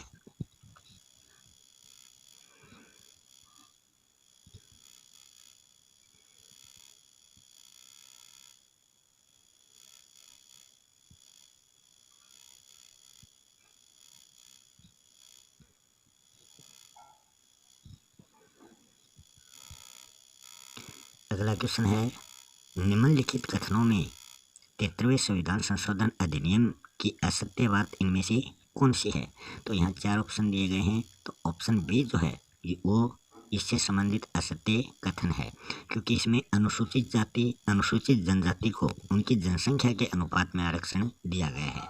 जो 21% आरक्षण दिया गया है वो पिछड़ी जातियों हेतु दिया गया है। तो ये कथन जो है वो असत्य है और बाकी सभी कथन सत्य हैं। 73वां संविधान संशोधन पंचायती राज से संबंधित है और इसका वर्णन संविधान के भाग 9 में किया गया है और इसमें 16 अनुच्छेद जोड़े गए हैं। अगला क्वेश्चन है 36 नंबर। निम्नलिखित कथनों में से असत्य कथन को पहचानना है। तो इनमें से 4 ऑप्शन दिए गए हैं, उनमें ऑप्शन बी जो है वो असत्य कथन है, क्योंकि इसमें राजस्थान लोक सेवा आयोग की बात हो रही है। राजस्थान लोक सेवा आयोग में वर्तमान में 1 अध्यक्ष और 7 सदस्य हैं। तो इस प्रकार 8 सदस्य इसमें होते हैं और इसमें 9 सदस्य दिखाए गए हैं। तो ये ऑप्शन गलत है। यहाँ 8 की जगह 7 होता तब ये सही हो जाता। बाकी 3 ऑप्शन राइट हैं। सदस्य संख्या का उल्लेख संविधान में नहीं किया गया है, ये राज्यपाल की इच्छा पर निर्भर है। और राजस्थान लोक सेवा आयोग की स्थापना 20 अगस्त 1949 को हुई थी और राज्य मानवाधिकार आयोग के सदस्यों की नियुक्ति और आरपीएससी के सदस्यों की नियुक्ति राज्यपाल करता है, मगर इनको हटाने का अधिकार जो है वो राष्ट्रपति को है। ऑप्शन डी वाला जो है 18 जनवरी 1998 को दी protection of human rights act 1993 के तहत इसका गठन किया गया था। धारा 21(1) में इसका वर्णन है। अंतर्राष्ट्रीय मानवाधिकार दिवस 10 दिसंबर 1948 को घोषित किया गया था और प्रत्येक वर्ष 10 दिसंबर को अंतर्राष्ट्रीय मानवाधिकार दिवस मनाया जाता है। 37 नंबर क्वेश्चन है, भारत में सबसे अधिक बार मुख्यमंत्री पद पर रहने वाले व्यक्ति इनमें से कौन है? तो यहाँ 4 ऑप्शन दिए गए हैं, उनमें सबसे अधिक बार मुख्यमंत्री रहे हैं हरदेव जोशी। 3 बार मुख्यमंत्री ये बने हैं। 3 बार इन्होंने मुख्यमंत्री के पद पर कार्य किया है। वर्तमान में अशोक गहलोत भी तीसरी बार मुख्यमंत्री पद पर कार्य कर रहे हैं।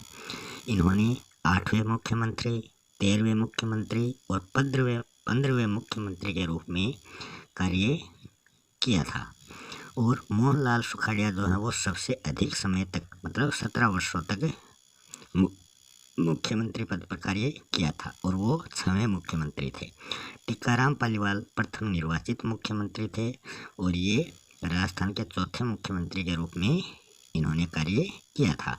हरदेव जोशी भैरव सिंह शेखावत जो हैं वो राजस्थान के 8वें मुख्यमंत्री थे और उन्होंने 9वें और 16वें मुख्यमंत्री के रूप में काम किया था। अगला क्वेश्चन है क्वेश्चन नंबर 38। राजस्थान में सर्वाधिक मुख्यमंत्रियों के साथ कार्य करने वाले मुख्य सचिव इनमें से कौन थे? तो इनमें 4 ऑप्शन दिए गए हैं, उसमें ऑप्शन बी जो है वो इसका राइट आंसर हो जाएगा। बिपिन बिहारी लाल माथुर ने 4 मुख्यमंत्रियों के साथ ही कार्य किया है। वो 4 मुख्यमंत्रियों के मुख्य सचिव रहे हैं। हरदेव जोशी, शिवचंद्र माथुर, फिर दोबारा हरदेव जोशी और फिर भैरव सिंह शेखावत। के राधाकृष्णन जो हैं वो पहले मुख्य सचिव हैं। 13 अप्रैल 1949 को उन्होंने कार्यभार ग्रहण किया था। श्रीमती कुशल सिंह प्रथम महिला मुख्य सचिव रही हैं 27 फरवरी से 31 अक्टूबर 2009 तक। भगवंत सिंह मेहता जो हैं वो सबसे लंबे समय तक मुख्य सचिव रहे हैं 1958 से लेकर 1964 तक। वैसे मुख्य सचिव का कार्यकाल 5 वर्ष का ही होता है। अगला क्वेश्चन है, राजस्थान राज्य योजना आयोग का अध्यक्ष कौन होता है? तो यहाँ जो 4 ऑप्शन दिए गए हैं उनमें राइट ऑप्शन है मुख्यमंत्री। राजस्थान योजना आयोग का अध्यक्ष मुख्यमंत्री होता है। कार्यपालिका। अगला क्वेश्चन है, निम्नलिखित कथनों में से असत्य कथन का चयन कीजिए। पहला है, अनुच्छेद 243 ख में ग्राम स्तर, मध्यवर्ती स्तर और जिला स्तर की संस्थाओं का गठन हुआ है। पंचायती राज इकाई भंग होने पर 6 महीने के अंदर चुनाव कराने अनिवार्य है। राजस्थान पंचायती राज अधिनियम 1994 विधानसभा द्वारा 24 अप्रैल 1994 को लागू हुआ। जनवरी 2000 में अध्यादेश द्वारा वार्ड सभा के स्थान पर ग्राम सभा का प्रावधान किया गया। तो इसमें गलत कथन ऑप्शन डी है। इसमें ये विपरीत दे दिया। जनवरी 2000 के एक अध्यादेश द्वारा ग्राम सभा के स्थान पर वार्ड सभा का प्रावधान किया गया था, तो ये अपोजिट दे दिया। अगला क्वेश्चन है, जन कल्याणकारी महंगाई राहत कैंप में शामिल योजना नहीं है, तो इस राहत कैंप से संबंधित एक क्वेश्चन अवश्य पूछा जाएगा। तो इसमें कौन सा शामिल नहीं है? स्वास्थ्य एवं दुर्घटना बीमा योजना, निःशुल्क बिजली योजना, महात्मा गांधी शहरी रोजगार योजना या फिर अन्नपूर्णा फूड पैकेट योजना। तो इसमें जो योजना शामिल नहीं है वो है महात्मा गांधी शहरी रोजगार योजना। महात्मा गांधी ग्रामीण गारंटी रोजगार योजना जरूर है, मगर शहरों में जो है वो है इंदिरा गांधी शहरी रोजगार योजना। और ये कब शुरू हुई थी? ये हुई थी 9 सितंबर 2022 से। अब हम देखें कि जो ऑप्शन ए है, इसमें इसकी शुरुआत 1 मई 2021 से की गई थी और इसमें स्वास्थ्य बीमा योजना में तो 25 लाख का इलाज फ्री है और दुर्घटना बीमा योजना में 10 लाख का इलाज फ्री है, कैशलेस है।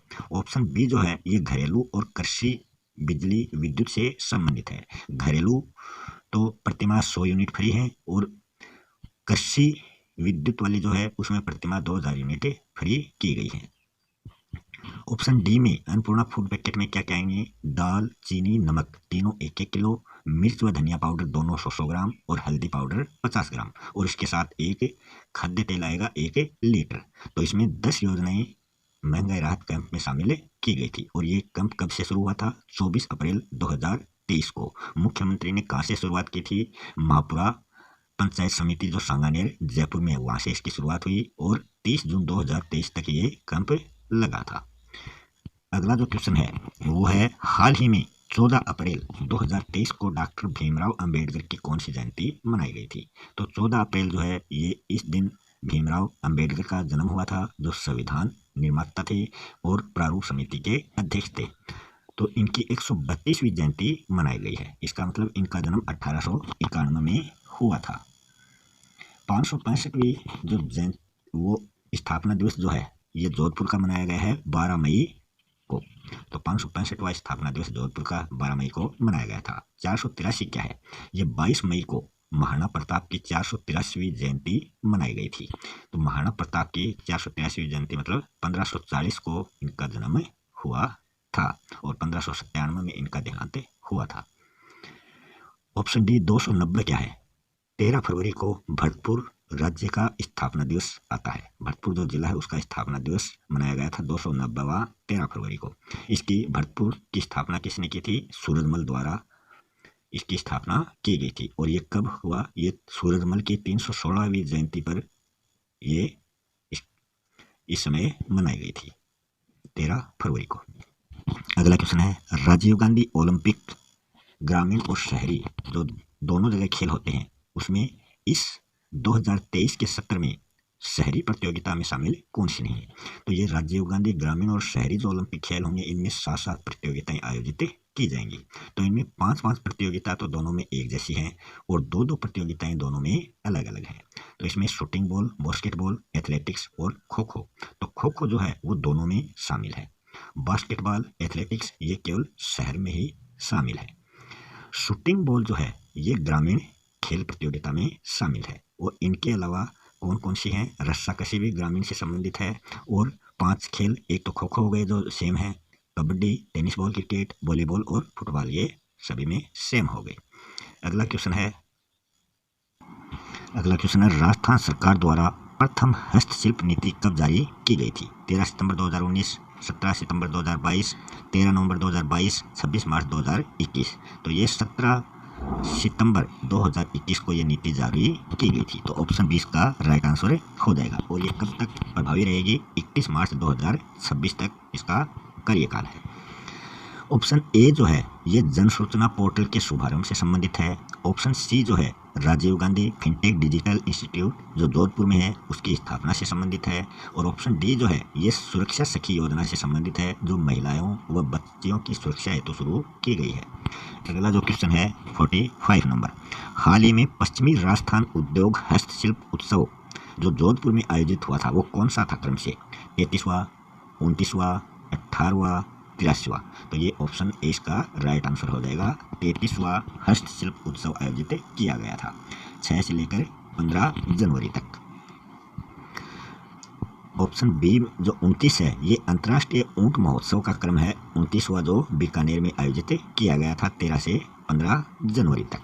18वां क्या है, ये राष्ट्रीय स्काउट गाइड जम्बूरी जो नीमली पाली राहट में है, तो वहाँ इसका 18वां सम्मेलन जो है वो राष्ट्रपति श्रीमती द्रौपदी मुर्मू द्वारा किया गया था। इससे ये राजस्थान का दूसरा था। इससे पहले राजस्थान में 1956 को जयपुर में इसका आयोजन किया जा चुका है। 83वां क्या है, 83वां जो है ये राजस्थान में तो चौथा है ये आयोजन किसका, अखिल भारतीय पीठासीन अधिकारी सम्मेलन जो 83वां हुआ है उसमें राजस्थान का ये चौथा है। इससे पहले 3 बार इसका आयोजन राजस्थान में हो चुका है और ये 11 व 12 जनवरी 2023 को इसका आयोजन किया गया था। अगला क्वेश्चन है, नो बैग डे कार्यक्रम के अंतर्गत प्रथम शनिवार को आयोजित किया जाएगा। तो राजस्थान सरकार ने स्कूली बस्ते के बोझ को कम करने के लिए सप्ताह में एक दिन नो बैग डे रखा है और वो रखा है शनिवार को। आप जानते होंगे कि हर महीने में 4 शनिवार आते हैं, मगर कोई महीना ऐसा भी होता है जिसमें 5 शनिवार आते हैं। अभी अपना ये जुलाई महीना ही ले लो, इसमें जो 1 तारीख थी वो शनिवार की थी, तो इसमें 29 तारीख जो 5वां शनिवार है वो 29 तारीख को आएगा, तो इस महीने में 5 शनिवार हो जाएंगे। तो इसमें हर शनिवार को अलग अलग कार्यक्रम दिए गए हैं। तो आपको बताना है प्रथम शनिवार में किसका आयोजन किया जाता है। तो इसमें राइट आंसर हो जाएगा ऑप्शन 1। प्रथम शनिवार को जो प्रतियोगिता रखी गई है वो है राजस्थान को पहचानो। भाषा कौशल विकास एवं मूल्यांकन की जो शिक्षा है वो दूसरे शनिवार को रखी गई है। खेलेगा राजस्थान बढ़ेगा राजस्थान ये कार्यक्रम तीसरे शनिवार को आयोजित किया जाता है और मैं भी हूँ वैज्ञानिक ये कार्यक्रम चौथे शनिवार को आयोजित किया जाता है। अंतिम 5वें जो शनिवार है उसमें बाल सभा आयोजित की जाती है मेरे अपनों के साथ। अगला क्वेश्चन है, राजस्थान के स्कूली छात्रों ने 66वें नेशनल स्कूल गेम्स में कितने स्वर्ण पदक जीते हैं। तो ये जो नेशनल स्कूल गेम्स हुए थे ये 3 जगह पर हुए थे, 3 स्थानों पर ये हुए थे, उनकी हम बात करेंगे, मगर सबसे पहले हम इसका आंसर देख लेते हैं।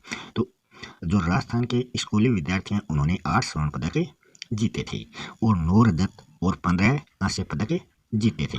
और इसी तरह इन तीनों का कुल योग 32 हो जाता है। और ये 3 कौन सी जगह थी जहाँ ये आयोजित हुए थे, भोपाल, ग्वालियर और नई दिल्ली में इनका आयोजन किया गया था।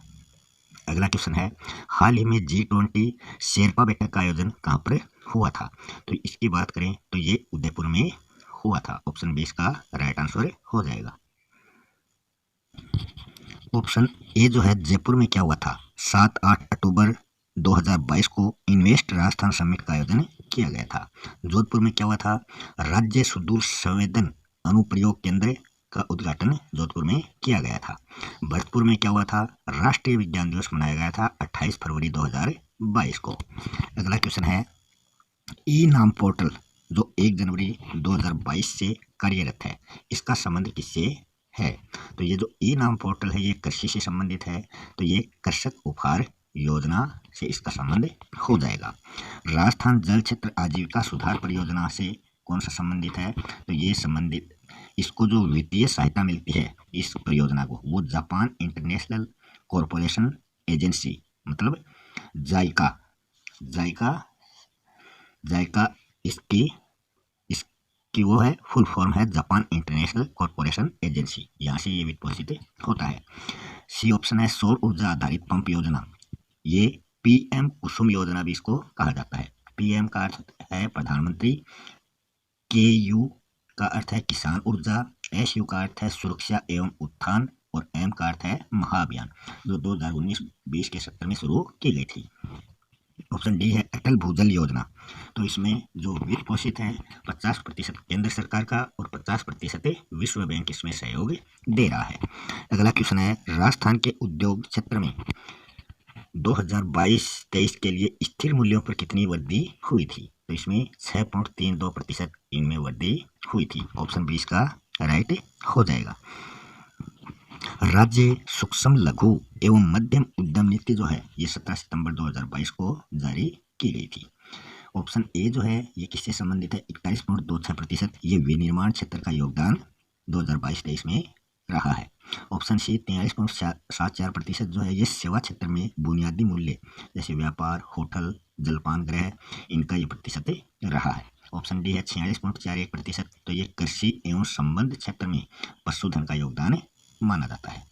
अगला 51 नंबर क्वेश्चन है, उत्तरी अमेरिका महाद्वीप से संबंधित उचित विकल्प इनमें से कौन सा है?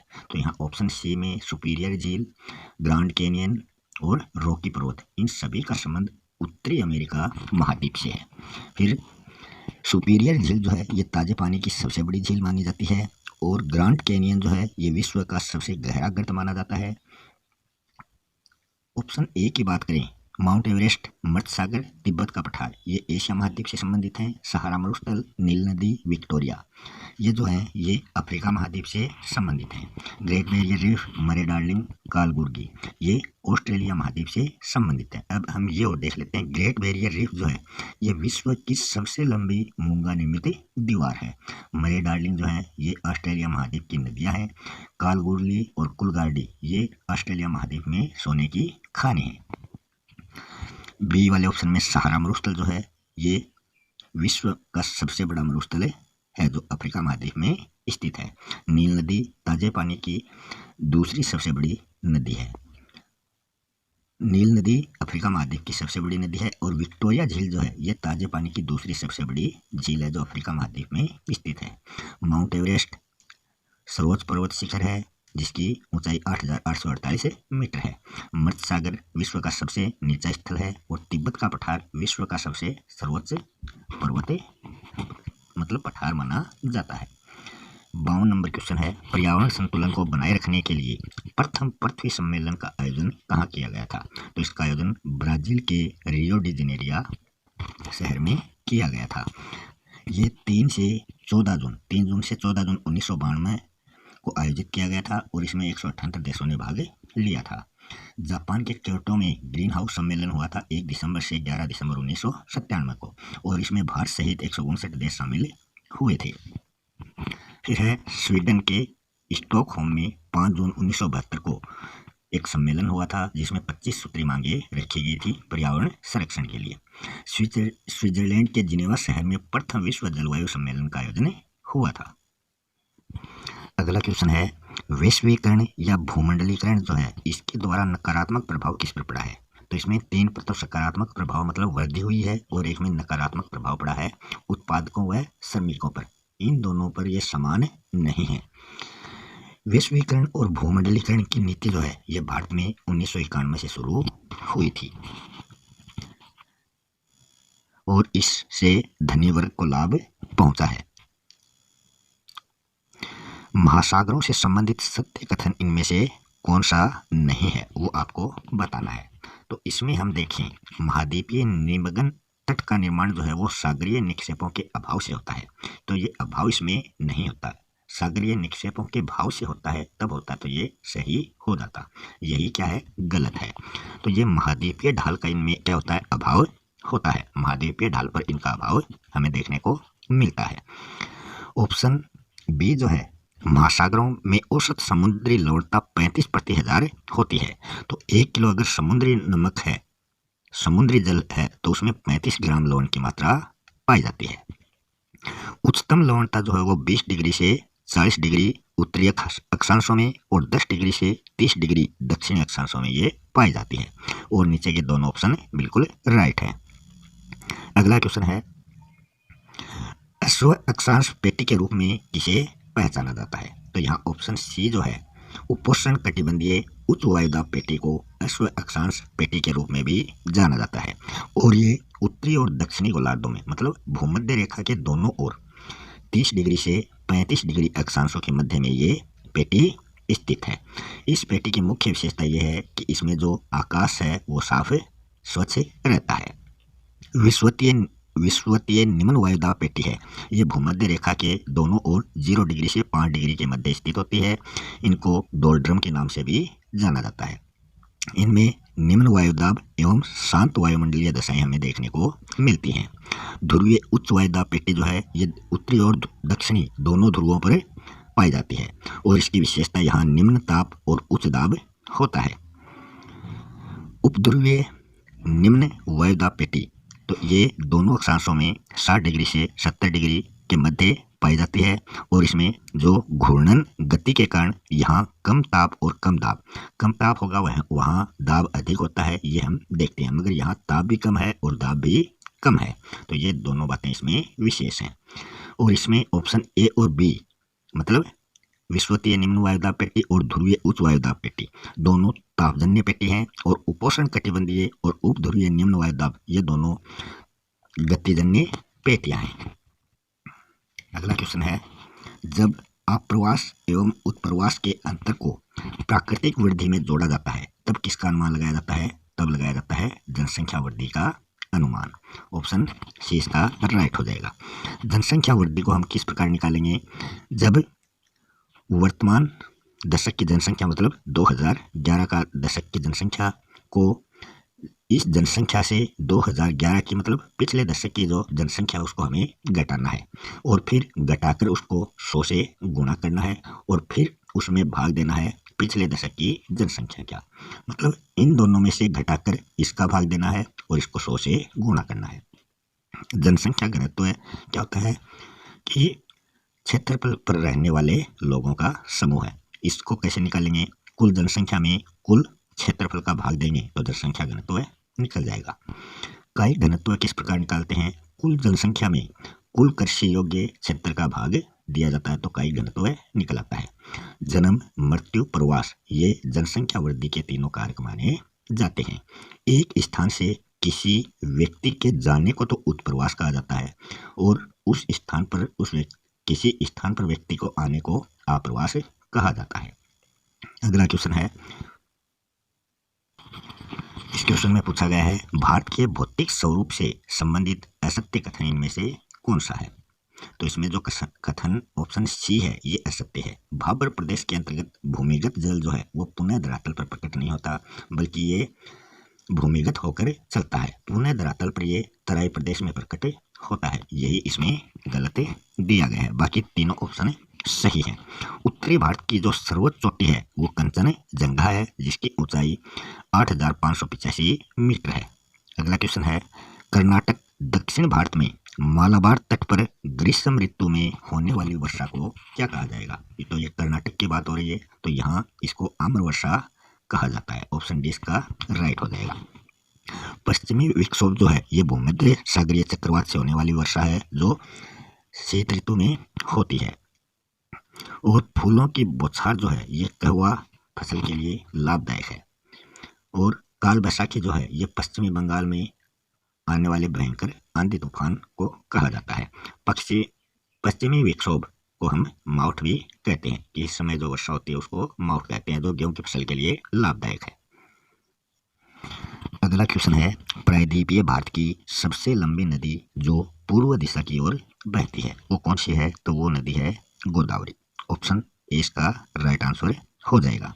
गोदावरी की जो लंबाई है वो 1500 किलोमीटर है और ये दक्षिणी गंगा के नाम से जानी जाती है। महानदी जो है इस पर हीराकुंड बांध बना हुआ है और कावेरी नदी जो है ये दक्षिण भारत की गंगा के नाम से जानी जाती है। कर्नाटक और तमिलनाडु राज्य के मध्य जल विवाद इस नदी को लेकर बना हुआ है।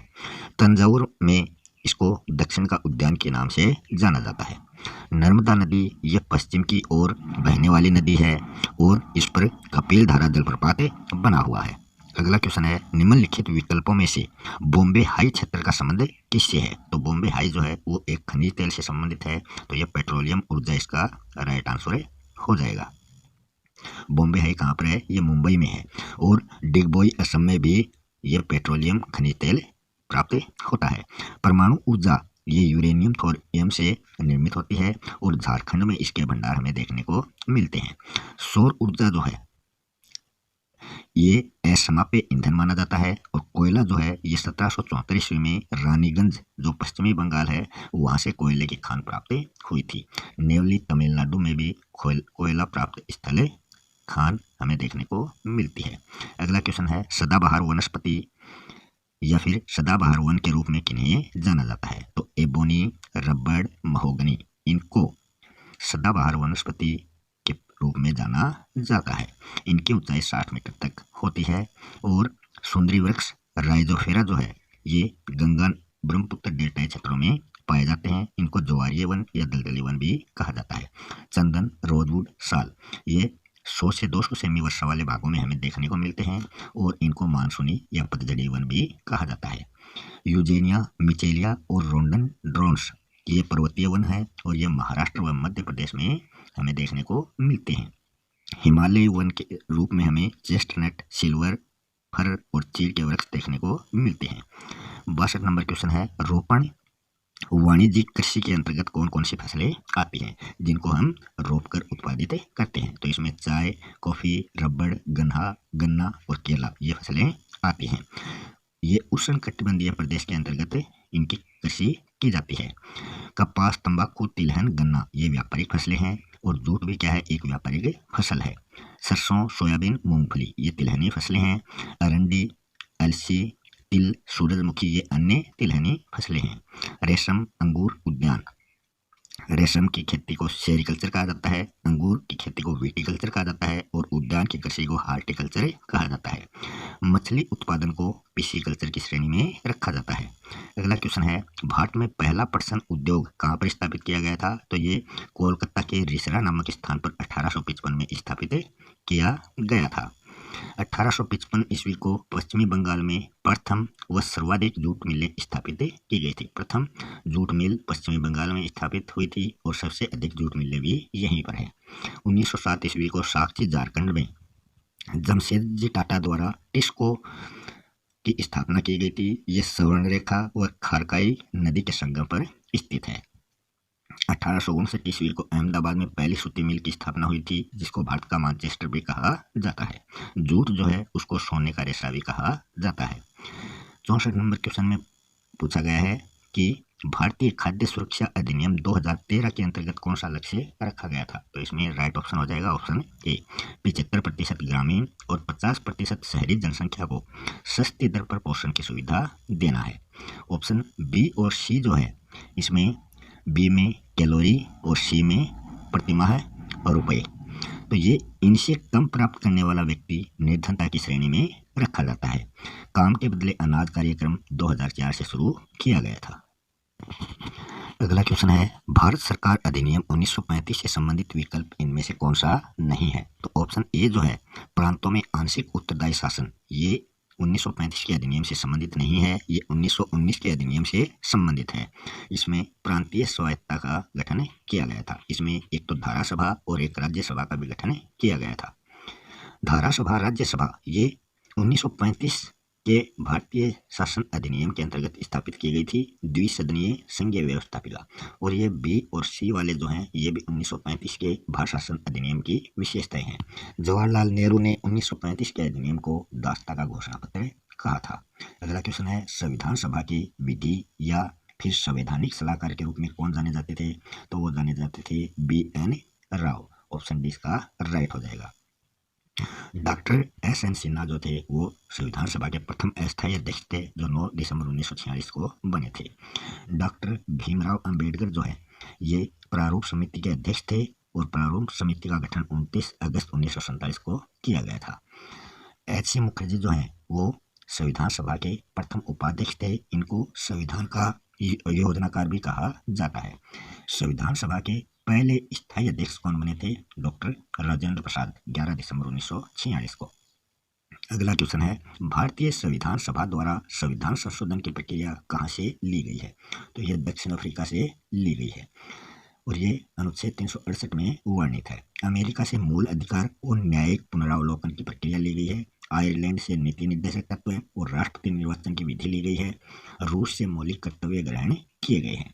आपातकालीन उपबंध जो है वो जर्मनी से ग्रहण किए गए हैं।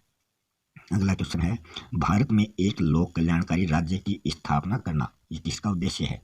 तो ये उद्देश्य है नीति निर्देशक तत्वों का। ऑप्शन बी राइट हो जाएगा। और ये जो है ये भाग 4 में वर्णित है, अनुच्छेद 36 से लेकर अनुच्छेद 51 तक। प्रस्तावना जो है इसको संविधान की भूमिका व सार कहा जाता है और प्रस्तावना में एकमात्र संशोधन हुआ था 42वें संविधान संशोधन द्वारा। समाजवादी पंथ निरपेक्ष शब्द इसमें जोड़े गए थे।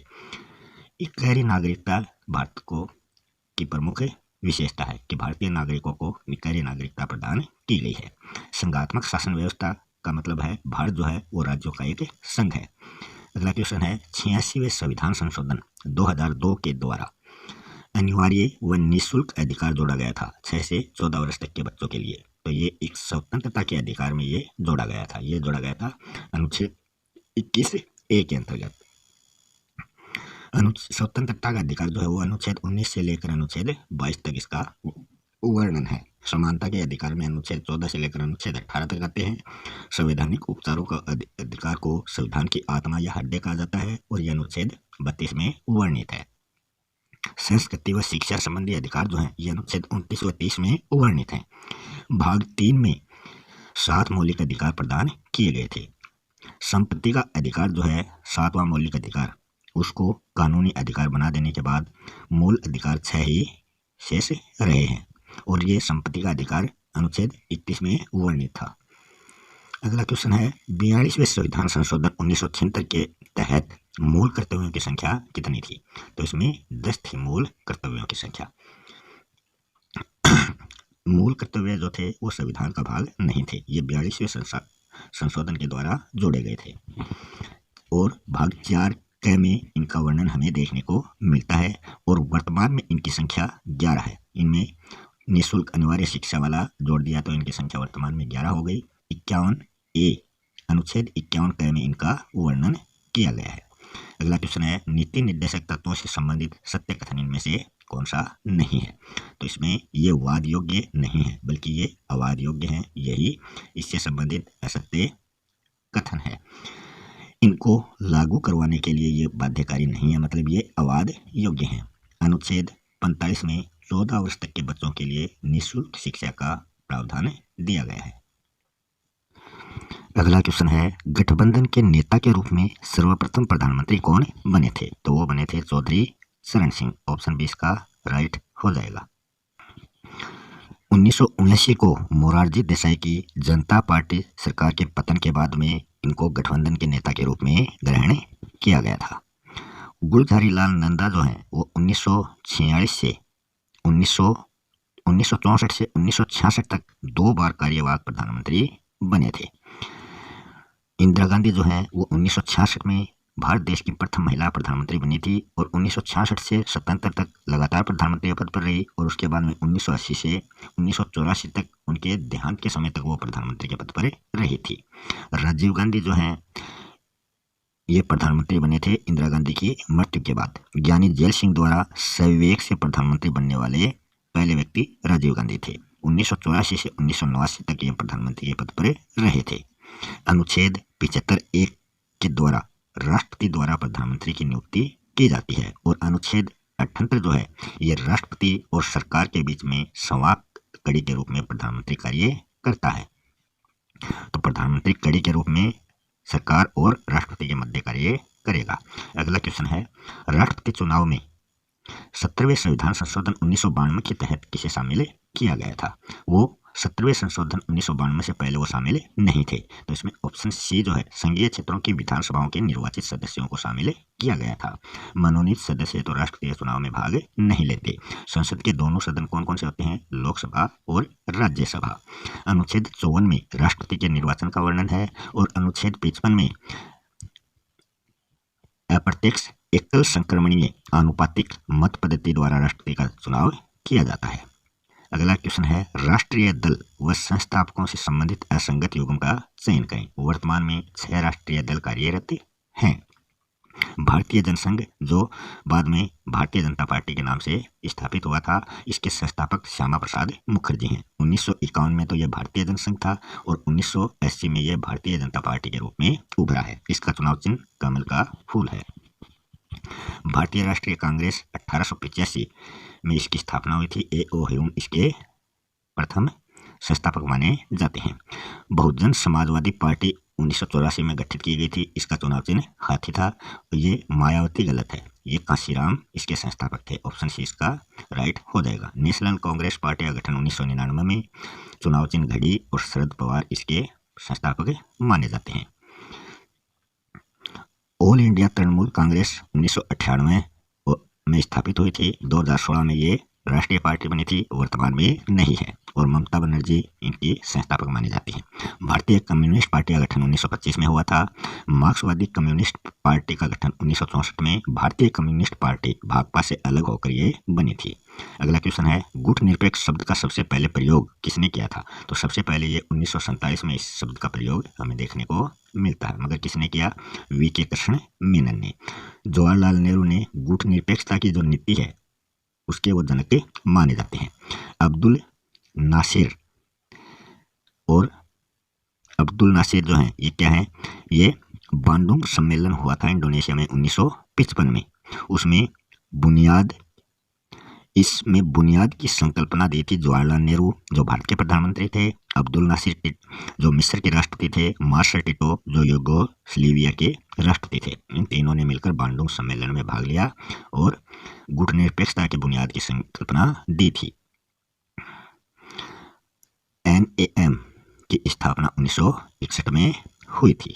अगला क्वेश्चन है, भारत के संबंध में 29 अप्रैल 1954 क्यों महत्वपूर्ण माना गया था? क्योंकि इस दिन चीन के साथ तिब्बत को लेकर पंचशील सिद्धांत शुरू हुआ था। तो ऑप्शन ए इसका राइट आंसर हो जाएगा। और यह किससे संबंधित है? शांतिपूर्ण सहअस्तित्व से।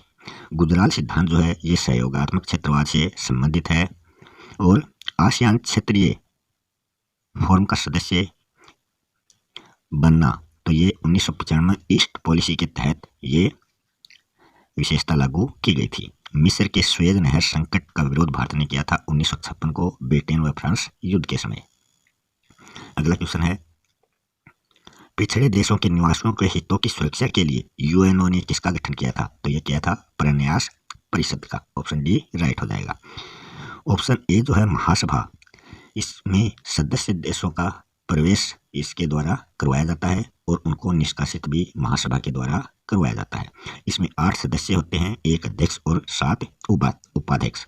इसकी पहली जो महिला अध्यक्ष बनी थी भारतीय, वो बनी थी विजयलक्ष्मी पंडित 1952 को। अंतर्राष्ट्रीय न्यायालय का जो कार्यालय है ये हेग में है और सभी के कार्यालय न्यूयॉर्क में है। अंतर्राष्ट्रीय न्यायालय में 15 न्यायाधीश होते हैं और भारत के एकमात्र जो न्यायाधीश अंतर्राष्ट्रीय न्यायालय के मुख्य न्यायाधीश बने थे वो थे डॉक्टर नगेंद्र सिंह। सुरक्षा परिषद में 15 सदस्य होते हैं, 5 स्थायी और 10 अस्थायी। संयुक्त राष्ट्र संघ का गठन जो हुआ था वो 24 अक्टूबर 1945 को हुआ था। अगला क्वेश्चन है, राजनीतिक दबाव समूह से संबंधित सत्य कथन इनमें से कौन सा नहीं है? ये एक निजी संघ है जो सार्वजनिक नीतियों को प्रभावित करता है, तो इसमें नहीं दे रखा है, इसी कारण ये गलत हो गया। ये प्रभावित करता है, यही इसका राइट ऑप्शन हो जाएगा। इसका कार्यकाल जो होता है वो अनिश्चित होता है और इसको एक हितैषी समूह के रूप में भी जाना जाता है। अगला क्वेश्चन है, वित्तीय वर्ष 2022-23 के अंतर्गत भारत ने सर्वाधिक निर्यात मतलब सामान किस देश को सबसे ज़्यादा बाहर भेजा है? वो यहाँ पर आपको बताना है। निर्यात किसी दूसरी जगह पर सामान भेजना, आयात किसी दूसरे देश से सामान मंगवाना। तो वो यहाँ बिलियन डॉलर जो है या फिर ट्रिलियन डॉलर के रूप में ये व्यापार हुआ था। तो निर्यात कितना किया है? तो 450 बिलियन डॉलर का भारत ने निर्यात किया है। और सबसे ज़्यादा निर्यात भारत किसको करता है? संयुक्त राज्य अमेरिका को। 70 या 71 बिलियन डॉलर का निर्यात सबसे अधिक भारत ने अमेरिका को किया है। दूसरा है UAE, संयुक्त अरब अमीरात, दूसरे नंबर पर है निर्यात में। और आयात भारत ने किया था 714 बिलियन डॉलर का, मतलब भारत ने आयात अधिक किया है और निर्यात कम किया है। मतलब सामान मंगवाया दूसरे देशों से ज़्यादा है और भेजा कम है। आयात सबसे ज़्यादा चीन के साथ किया गया है और उसके बाद में संयुक्त अरब अमीरात से आयात किया गया है। तो इन देशों से आयात अधिक हुआ है। 118 बिलियन डॉलर का सबसे बड़ा साझेदार जो भारत बना है वो संयुक्त राज्य अमेरिका के साथ बना है। इन दोनों के बीच में ये व्यापार हुआ है। 3.75 ट्रिलियन डॉलर विश्व की सबसे बड़ी अर्थव्यवस्थाओं में भारत का ये 5वां स्थान है। 3.75 ट्रिलियन डॉलर के साथ सबसे बड़ी अर्थव्यवस्था संयुक्त राज्य अमेरिका है। भारत का प्रत्यक्ष विदेशी निवेश वित्तीय वर्ष 2022-23 में सर्वाधिक किस क्षेत्र में रहा था? तो ये रहा था सेवा के क्षेत्र में 50% से अधिक, और इसमें पिछले वर्षों की तुलना में 8.7% की वृद्धि हमें देखने को मिलेगी। व्यापार के क्षेत्र में लगभग 30% हिस्सा है और कृषि के क्षेत्र में इसका हिस्सा लगभग 20% हमें देखने को मिलता है। मांग पक्ष की वृद्धि जो है ये इस प्रत्यक्ष विदेशी निवेश जो है या इस सेवा क्षेत्र जो है इसका कारण रहा है। आत्मनिरीक्षण विधि का शिक्षा मनोविज्ञान में प्रयोग किसने किया था? तो ये किया था विलियम वुंट व टीचनर ने। ऑप्शन ए इसका राइट हो जाएगा। और आत्मनिरीक्षण विधि को आत्मनिष्ठ विधि भी कहा जाता है। सिगमंड फ्राइड व मोरेनो। सिगमंड फ्राइड ने कौन सी विधि का प्रतिपादन किया था? मनोविश्लेषण विधि का, और मोरेनो ने समाजमिति विधि का। विलियम वुंट ने प्रयोगात्मक विधि का और वॉटसन ने निरीक्षण विधि का। टाइडमैन ने व्यक्ति इतिहास विधि का और सुकरात ने प्रश्नावली विधि का प्रतिपादन किया था। ऑप्शन ए को छोड़कर बाकी में जितने भी प्रतिपादक और उनकी विधियां हैं वो सभी वस्तुनिष्ठ विधियों के अंतर्गत आती हैं। 82 नंबर क्वेश्चन है, शिक्षा मनोविज्ञान अपना अर्थ शिक्षा से जो एक सामाजिक प्रक्रिया है और मनोविज्ञान से जो व्यवहार संबंधी विज्ञान है ग्रहण करता है, यह परिभाषा किसने दी है? तो यह परिभाषा देने वाले विचारक हैं स्किनर। ऑप्शन बी इसका राइट हो जाएगा। संपूर्ण व्यवहार व व्यक्तित्व का अध्ययन भी शिक्षा मनोविज्ञान है, यह भी स्किनर ने माना है। क्रो एंड क्रो ने कहा है जन्म से लेकर वृद्धावस्था तक सीखना ही शिक्षा मनोविज्ञान है। सारे व टेलफोर्ड ने शिक्षा मनोविज्ञान की परिभाषा में कहा कि संबंध, इसका जो संबंध है वो सीखने से होता है। मैकडूगल ने शिक्षा मनोविज्ञान की परिभाषा में कहा था कि मूल प्रवृत्तियां जो हैं वो संपूर्ण व्यवहार के चालक होती हैं। अगला क्वेश्चन है, स्किनर ने सीखने का सर्वश्रेष्ठ सिद्धांत किसे माना है? तो ये माना है हल के प्रबलन सिद्धांत को सबसे सर्वश्रेष्ठ माना है। हल जो है ये अमेरिका के मनोवैज्ञानिक हैं और इनकी पुस्तक का नाम है प्रिंसिपल ऑफ बिहेवियर। इन्होंने ये सिद्धांत 1915 में दिया था और इस सिद्धांत का अन्य नाम है चालक न्यूनता सिद्धांत। इस सिद्धांत में थोर्नडाइक और पावलोव के सिद्धांतों का मिश्रण हमें देखने को मिलता है। ऑप्शन ए वाला है गेस्टाल्ट वादियों ने अंतर्दृष्टि सिद्धांत दिया था, तो इसमें कोहलर द्वारा यह प्रतिपादित किया गया था और सुल्तान नामक चिंपैंजी पर इसका प्रयोग हुआ था, जिन्होंने सूझ के आधार पर ज्ञान ग्रहण किया था और ये कल्पना शक्ति पर बल देता है। ऑप्शन बी जो है थोर्नडाइक ने प्रयास व त्रुटि सिद्धांत का प्रयोग एक बिल्ली के आधार पर किया था। ऑप्शन डी पावलोव ने संबंध प्रतिक्रिया सिद्धांत का प्रतिपादन किया था और ये शरीर विज्ञानी माने जाते हैं और इन्होंने अपना अध्ययन कुत्ते पर किया था। 84 नंबर क्वेश्चन है, अधिगम स्थानांतरण के सिद्धांतों से संबंधित असंगत युग्म इनमें से कौन सा है? तो इसमें असंगत युग्म आपको बताना है। समान तत्वों का सिद्धांत थॉर्नडाइक के द्वारा दिया गया था। सामान्यीकरण का सिद्धांत जेड के द्वारा दिया गया था, ये सामान्यीकरण है। सामान्य व विशिष्ट तत्वों का सिद्धांत स्पीयरमैन ने दिया था। तो इनमें सभी क्या है, संगत हैं, इनमें से कोई भी असंगत नहीं है। तो ऑप्शन डी इसका राइट आंसर हो जाएगा। और अधिगम स्थानांतरण सकारात्मक और नकारात्मक रूप में विभाजित किया जाता है।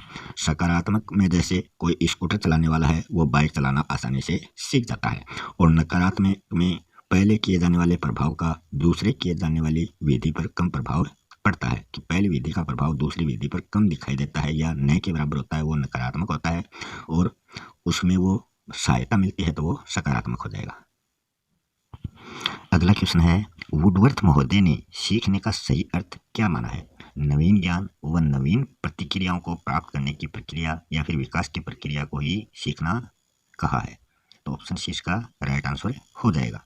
ऑप्शन ए जो है व्यापार में उत्तरोत्तर सामंजस्य की प्रक्रिया, ये स्किनर ने माना है। आदतों, ज्ञान, अभिवृत्तियों का अर्जन जो सीखना है ये क्रो एंड क्रो ने माना है। अनुभव तथा प्रशिक्षण के द्वारा व्यवहार में परिवर्तन करना सीखने की यह परिभाषा गेट्स व अन्य द्वारा दी गई है। अगला क्वेश्चन है, शिक्षार्थी के शारीरिक विकास को प्रभावित करने वाला कारक इसमें से कौन सा नहीं है? वंशानुक्रम, वातावरण, परिवार की स्थिति, पारिवारिक परंपराएं, पौष्टिक भोजन, जलवायु। तो ये सभी शारीरिक विकास को प्रभावित करते हैं, तो इनमें से कोई नहीं है जो इनको प्रभावित नहीं करता है, सभी प्रभावित करने वाले हैं। प्रेम व सुरक्षा, खेल व व्यायाम, निद्रा व विश्राम, ये भी शिक्षार्थी के शारीरिक विकास को प्रभावित करते हैं। अगला क्वेश्चन है, क्रो एंड क्रो के अनुसार समाज में शिक्षार्थी अपने वांछनीय या फिर अवांछनीय व्यवहार में निरंतर प्रगति करता है। वो करता है 6 से 10 वर्ष की आयु में। वो कौन सी अवस्था होती है? बाल्यावस्था।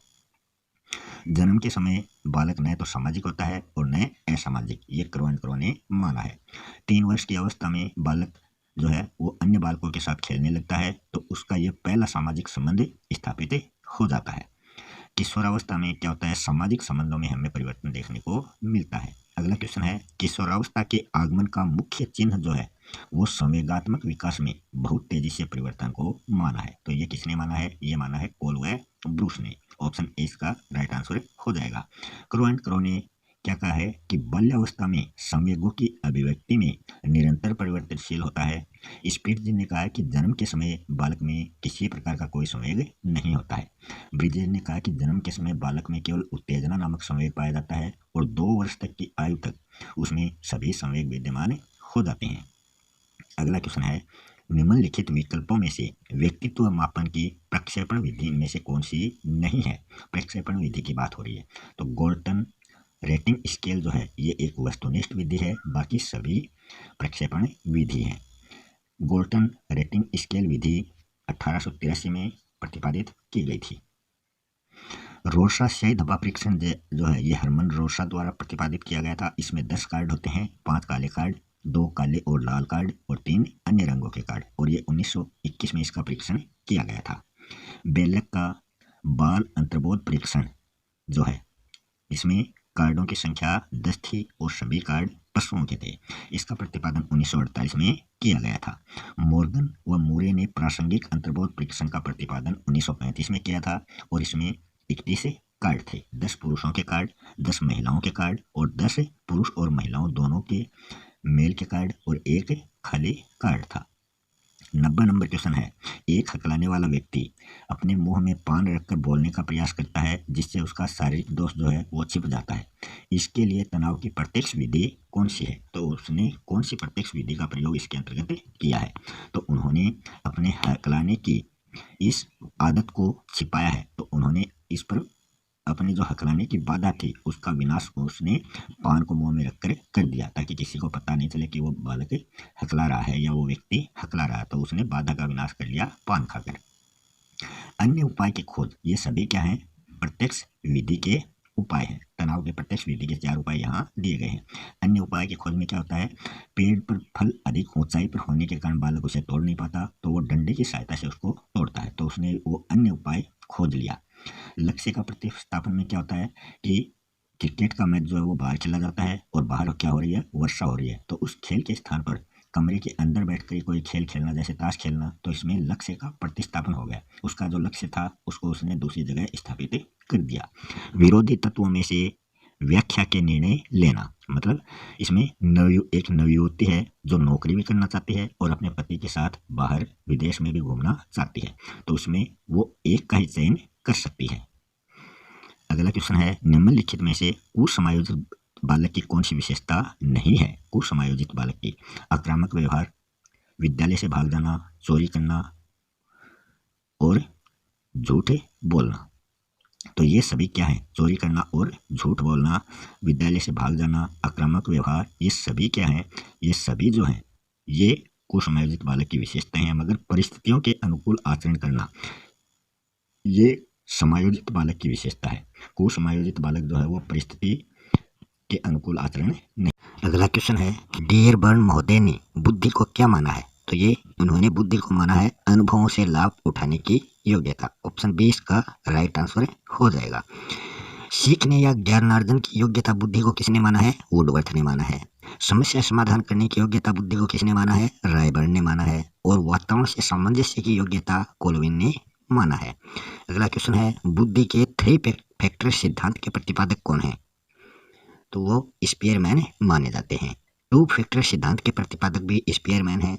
इनके वो फैक्टर कौन कौन से हैं, एक तो जी फैक्टर मतलब जनरल फैक्टर जो सामान्य बुद्धि के नाम से जाना जाता है, एक एस फैक्टर जो स्पेशल बुद्धि मतलब विशेष बुद्धि के नाम से जाना जाता है। तो पहले तो ये 2 फैक्टर थे इनके द्विकारक सिद्धांत में। फिर 3 फैक्टर वाले में इसमें एक ग्रुप फैक्टर और बन गया, जिसमें इन दोनों का मिश्रण, इन दोनों को मिलाकर एक ग्रुप फैक्टर और बन गया। तो इस प्रकार स्पीयरमैन इसके प्रतिपादक हैं। जी फैक्टर जो सामान्य कारक होता है वो जन्मजात होता है, जो स्पेशल फैक्टर्स विशेष कारक होते हैं वो अर्जित होते हैं, और जो ग्रुप समूह कारक जो है वो वंशानुक्रम होता है। थोर्नडाइक जो है इन्होंने मस्तिष्क के स्नायु तंतुओं की मात्रा के आधार पर अपना जो बुद्धि का सिद्धांत दिया था। थ्रस्टन व केली ने बहुखंड सिद्धांत दिया था जिसमें 13 और 9 खंड। थ्रस्टन ने 13 खंड बताए हैं बुद्धि के और केली ने 9 खंड बताए हैं। बिने टर्मन व स्टर्न ने बुद्धि के एक खंड सिद्धांत का प्रतिपादन किया था। उन्होंने बुद्धि को एक अविभाज्य इकाई माना है। अगला क्वेश्चन है सांवेगिक बुद्धि के संबंध में असत्य विकल्प कौन सा है? तो इसमें ऑप्शन 1 जो है वो असत्य है। जीवन की सफलताओं में 20% योगदान सांवेगिक बुद्धि का नहीं होता, बल्कि 20% जो योगदान है वो बुद्धि लब्धि का होता है और 80% योगदान सांवेगिक बुद्धि का होता है। तो यही कथन असत्य है, बाकी सभी कथन इसके सत्य हैं। फिर सामाजिक बुद्धि का एक प्रकार, ये गोलमैन ने सामूहिक बुद्धि को सामाजिक बुद्धि का एक प्रकार माना है, जो इस सामूहिक बुद्धि के प्रतिपादक भी माने जाते हैं। स्वयं के भाव प्रबंधित एवं सम्मान, मतलब अन्य के भावों में इन्होंने विभेदन किया है। अगला क्वेश्चन है सीखने में प्रेरणा की भूमिका या स्थान से संबंधित सत्य विकल्प कौन सा नहीं है? वही आपको असत्य विकल्प बताना है। बाल व्यवहार में स्थिरता, यही क्या है? अलग है। बाल व्यवहार में परिवर्तन होता तब ये सही होता, बाकी तीनों कथन सही हैं। सीखने का साधन इनको माना है और तीव्र गति द्वारा ज्ञानार्जन और मानसिक विकास जो है वो भी इसकी भूमिका में प्रमुख स्थान रखता है। अगला क्वेश्चन है उपलब्धि प्रेरक के संबंध में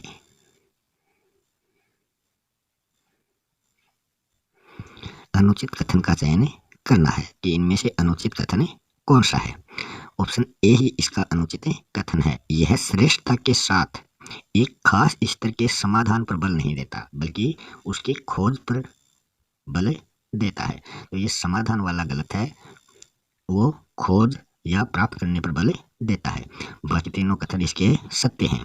और इससे संबंधित एक अन्य कथन है कठिन कार्यों में संतोषजनक सफलता प्राप्त करना। अगला क्वेश्चन है व्यक्तिगत भिन्नता के शैक्षिक महत्व से संबंधित असत्य कथन इनमें से कौन सा है? वो आपको पहचानना है। तो इसमें जो कथन दिए गए हैं उनमें असत्य कथन जो है वो है ऑप्शन डी, शैक्षिक भिन्नता को कम करने हेतु समान गृह कार्य देना। यही क्या है? गलत है। उनको छात्रों की क्षमता और योग्यता के अनुसार गृह कार्य देना चाहिए, न कि समान गृह कार्य। अन्य इससे संबंधित तथ्य हैं कक्षा का सीमित आकार होना चाहिए, कक्षा में 20 से अधिक छात्र नहीं होने चाहिए, शारीरिक दोषों पर भी ध्यान देना चाहिए। अगला क्वेश्चन है निम्नलिखित में से बाल अपराध के उपचार की मनोवैज्ञानिक विधि कौन सी है? तो बाल उपचार के आधार पर 2 विधियों का वर्णन किया गया है, मनोवैज्ञानिक और वैज्ञानिक विधि। तो यहाँ आपको मनोवैज्ञानिक विधि बतानी है।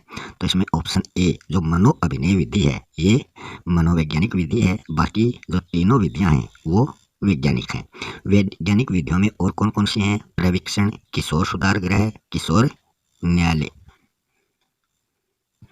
अगला क्वेश्चन है अभिरुचि, जिसको हम अभिक्षमता या अभियोग्यता भी कहते हैं, इससे संबंधित उचित तर्क इनमें से कौन सा है? तो ऑप्शन सी वाला जो है व्यक्तिगत भिन्नताओं का प्रभाव अभिरुचि, अभिक्षमता या अभियोग्यता पर पड़ता है। और ये अभिरुचि जो होती है ये जन्मजात होती है और अभिरुचि जो है ये व्यक्ति की योग्यताओं से संबंधित होती है। बाकी ऑप्शन ए और बी जो हैं ये अभिवृत्ति से संबंधित हैं। अभिवृत्ति जो होती है वो अर्जित होती है और सदैव परिवर्तनशील होती है। अभिवृत्ति में व्यक्ति का दृष्टिकोण देखा जाता है और ये वातावरण से प्रभावित होती है। दोनों पक्षों में ये व्यक्त होती है, भाव और विभाव।